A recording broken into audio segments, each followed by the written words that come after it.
اقتدار، طاقت اور دولت ملنے پر لوگ بدلتے نہیں بلکہ بے نقاب ہوتے ہیں۔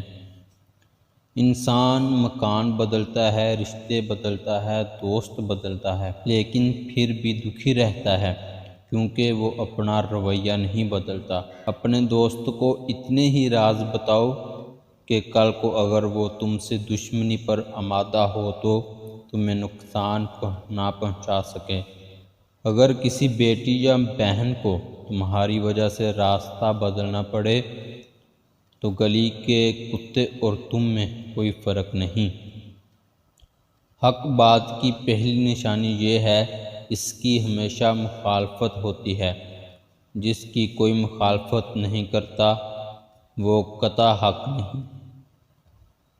جس شخص کے دشمن نہ ہوں اور سب دوست ہوں، اس جیسا منافق کوئی نہیں، کیونکہ دشمن اس کے ہوتے ہیں جو حق کی بات کرتا ہے۔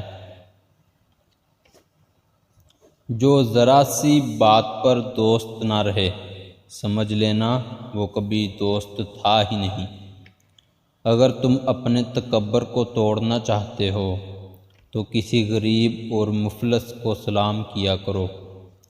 اپنے دوست کے دشمن سے دوستی مت کرو، ایسا کرنے سے تم اپنے دوست کے دشمن بن جاؤ گے۔ زندگی میں قسم، قدم اور قلم بہت سوچ سمجھ کر اٹھانا چاہیے۔ الفاظ ہی سب کچھ ہوتے ہیں، دل جیت بھی لیتے ہیں اور دل چیر بھی دیتے ہیں۔ بعض لوگ کہتے ہیں کہ میں غلط بات بالکل برداشت نہیں کرتا۔ در حقیقت غلط بات ہی برداشت کرنے والی ہوتی ہے، اچھی بات تو برداشت کرنے کی ضرورت ہی نہیں ہوتی۔ مزید اچھی اور اسلامی ویڈیو دیکھنے کے لیے ہمارے چینل علی سپیچ کو سبسکرائب لازمی کریں۔